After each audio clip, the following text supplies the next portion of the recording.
स्वागत है आप सभी का ही। मिथुन अहिरवार जी से अगर यहाँ वो जुड़ चुके होते तो पहला सवाल उन्हीं से होता, लेकिन कोई बात नहीं। साथी है उन्हीं के यश भारतीय जी। यश भारतीय जी, कल से राहुल गांधी की यात्रा मध्य प्रदेश में प्रवेश कर रही है। बीजेपी का आरोप है या बीजेपी सीधा कह रही है कि ये भारत जोड़ो नहीं भारत तोड़ो यात्रा है।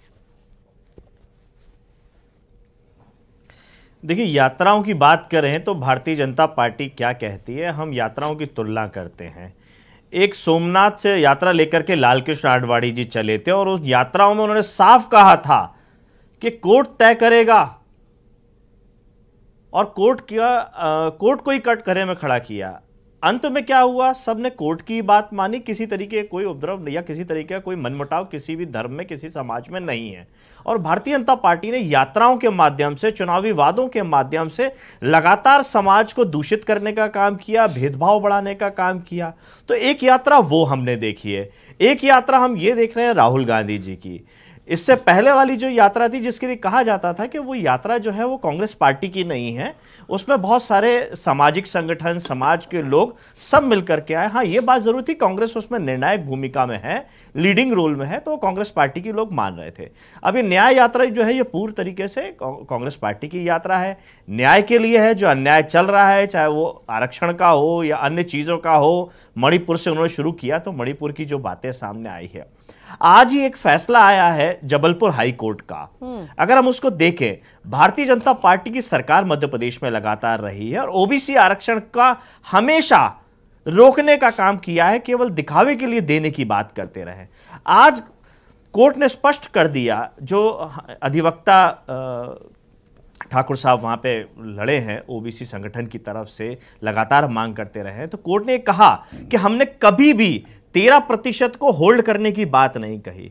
तो फिर ये होल्ड क्यों रखा गया ओबीसी को, ये ओबीसी की नौकरियां को क्यों रोकने का काम किया। तो ये जिस तरीके का अन्याय भारतीय जनता पार्टी के शासन में हो रहा है, तो स्वाभाविक है कि न्याय मांगने के लिए सड़क पे उतरना पड़ेगा, जनता के बीच में जाना पड़ेगा और जनता से मांग करनी पड़ेगी। ये सरकार तो सोई हुई है और गुमराह कर रही है लोगों को अपने हक अधिकार के लिए है। लेकिन यश भारती जी, आप बीच में कुछ कहना चाह रहे थे, आप भी अपना बात ऐड कर लीजिए, फिर मैं आगे बढ़ती हूँ।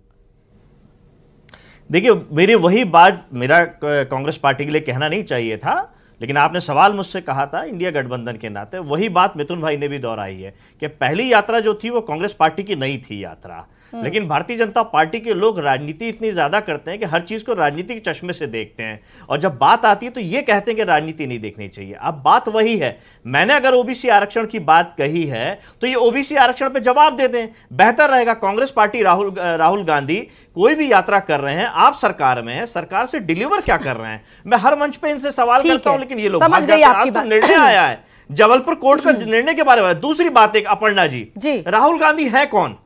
कांग्रेस पार्टी के राष्ट्रीय अध्यक्ष नहीं है, कांग्रेस पार्टी के राष्ट्रीय उपाध्यक्ष नहीं है, पूर्व राष्ट्रीय अध्यक्ष हैं। तो पूर्व राष्ट्रीय अध्यक्ष भारतीय जनता पार्टी में क्या हैसियत रखते हैं? कौन सा कार्यक्रम चला रहे हैं जनता को जोड़ने के लिए, जनता को बेहतर के लिए? माला पहनने तक के लिए तो तरस जाते हैं उनके पूर्व राष्ट्रीय अध्यक्ष, वर्तमान राष्ट्रीय अध्यक्ष। कुर्सी पर कैसे बैठना है वो भी हाथ पकड़ के गृह मंत्री बैठा देते हैं पूर्व राष्ट्रीय अध्यक्ष। तो ये जो चलता है ये भारतीय जनता पार्टी के अंदर चलता है। तो मुझे लगता है कि राहुल गांधी तो हर पार्टी के अंदर है, क्योंकि जिस आपने जिक्र किया कि राहुल गांधी के पास कोई पद नहीं है, उसके बावजूद भी पूरा संगठन के किसी राष्ट्रीय अध्यक्ष अगर आपने राहुल गांधी के कार्यक्रम को अंजाम देने में लगी हुई, तो उसका मतलब कुछ ना कुछ तो है, चाहे उनके पास पद हो या ना हो। खैर, माननीय आडवाणी जी की यात्रा का जिक्र किया, उसमें आपने खुद ने कहा कि उन्होंने कहा था कोर्ट निर्णय लेगा, लेकिन जन जागरण के लिए वो यात्रा थी और आज इतना भव्य राम मंदिर बना। गलत बात मत बोलिए भाई, आपने कहा, आडवाणी जी ने कहा हम कोर्ट की बात अस्वीकार करेंगे, ये भाषणों में कहा उन्होंने। आप उन्हें भारत रत्न दे रहे हो कि कोर्ट की बात जो अस्वीकार करता है, जो जिन्ना की मजार पे जाकर के चादर चढ़ाता है, आप उसे भारत रत्न देते हो।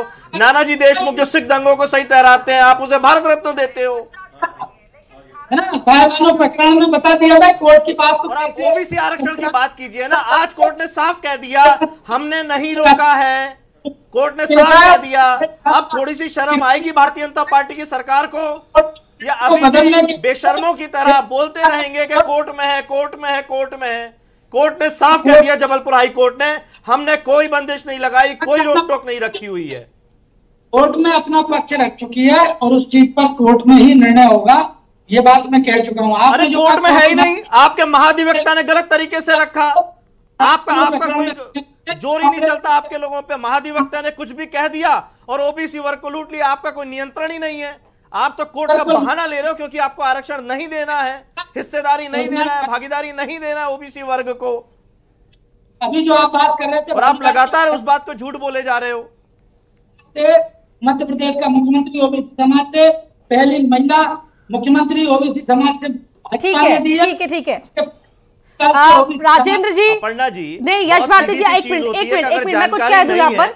यश भारती जी, जानकारी नहीं है तो हम ये कह सकते हैं कि मैं जानकारी नहीं, जानकारी लेके बोलूंगा। जरा मेरी बात तो सुन लीजिए यश भारती जी, एक मिनट। राजेंद्र जी, आप झूठ बोलने के लिए इस्तेमाल ना ठीक है।